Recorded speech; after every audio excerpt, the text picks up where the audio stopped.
Now, for those who aren't aware, there is a pending lawsuit against the Law School Admission Council.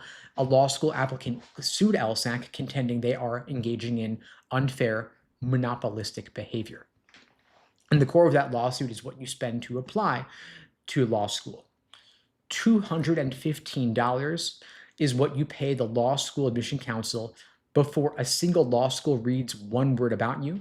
Then you've got to pay $45 more for every school you send your application to. So let's say you apply to 15 law schools. That's almost $900 in fees before tuition, before a single school's own application fee even hits your credit card. And there's one thing that makes people stop cold about this. LSAC is a nonprofit. And now a federal judge in Philadelphia has ruled that the lawsuit calling those fees an illegal price-fixing scheme is moving forward.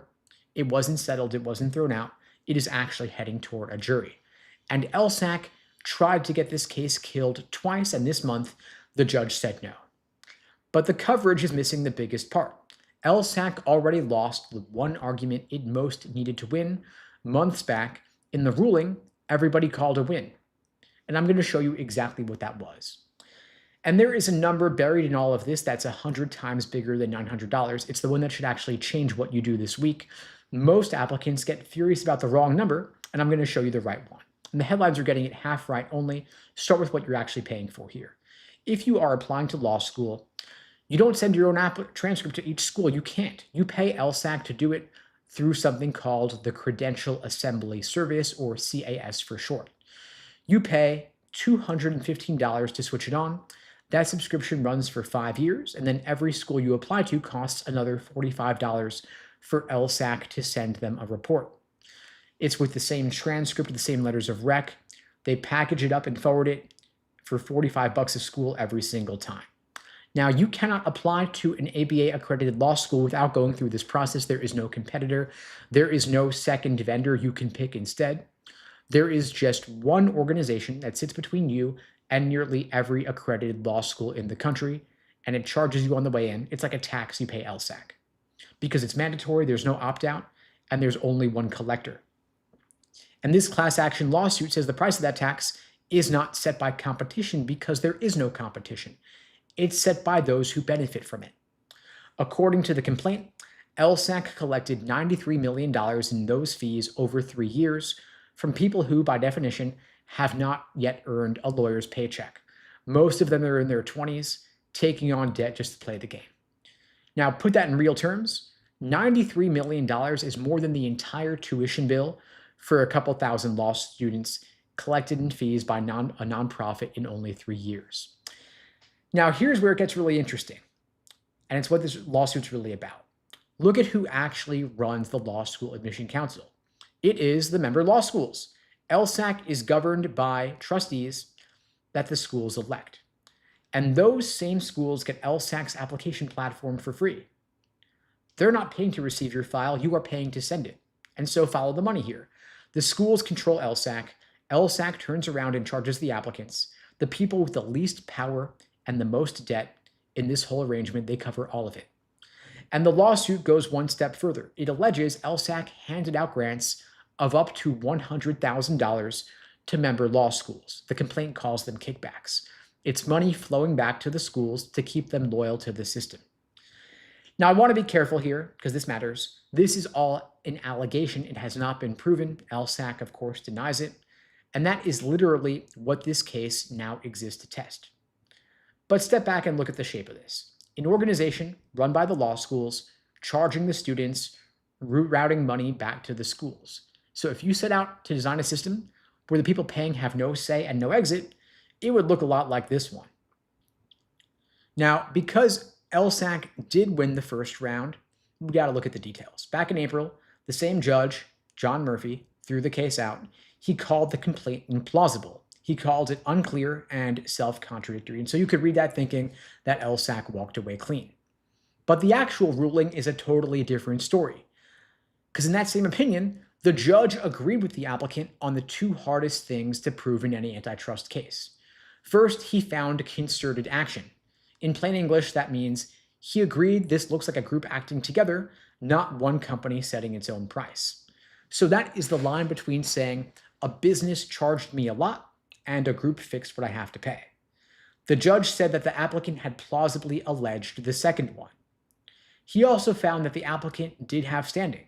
That means he is the right person to bring this case. He was actually harmed in a way the law recognizes and can do something about. Big companies spend years and millions of dollars fighting just to win those 2 points. The judge handed both of them to the plaintiff, and yet everyone called the ruling a loss. But the only thing the plaintiff actually lost on was technical. He hadn't precisely defined the market. In antitrust, you have to draw the exact boundaries of what is being monopolized, and the judge said he hadn't been carefully drawing them. But then the judge said that the time to fix it is an amended complaint. He basically told the plaintiff to go back, tighten it up, and refile. And so the plaintiff did exactly that.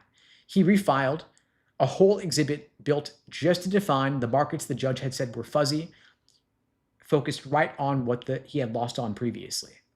So LSAC, of course, moved to dismiss the case again, but the judge said no. So the case has survived, which is pushing it into discovery, which LSAC, of course, has been trying to avoid. Discovery is where both sides have to turn over the internal material, with including emails, internal financials, what the service actually costs LSAC to provide versus what they charge you for it. We're going to learn LSAC's margins here.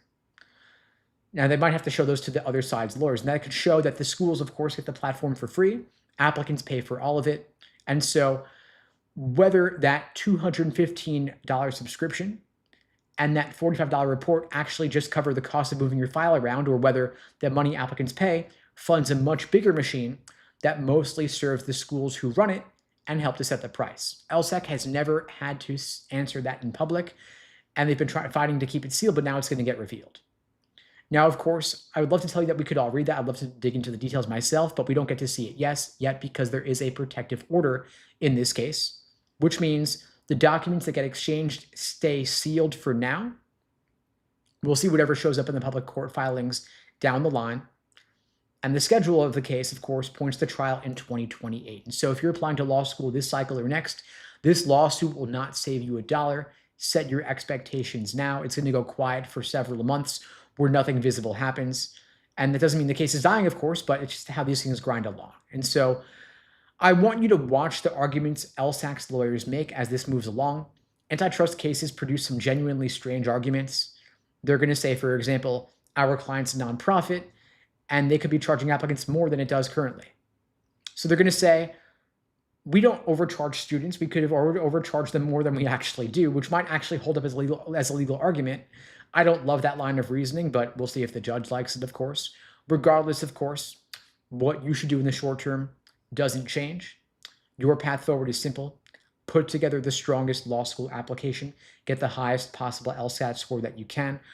What you pay LSAC in fees is really just a drop in the bucket compared to what law school is going to cost. And if we can save you money on your law school tuition, that's going to do a lot more for you than worrying about a couple hundred or even $1,000 in application fees. And so if you want my help getting the highest possible LSAT score, getting into better law schools, getting more scholarship money, of course, your path forward remains the same. Get the highest possible LSAT score, and that's where I can help you out.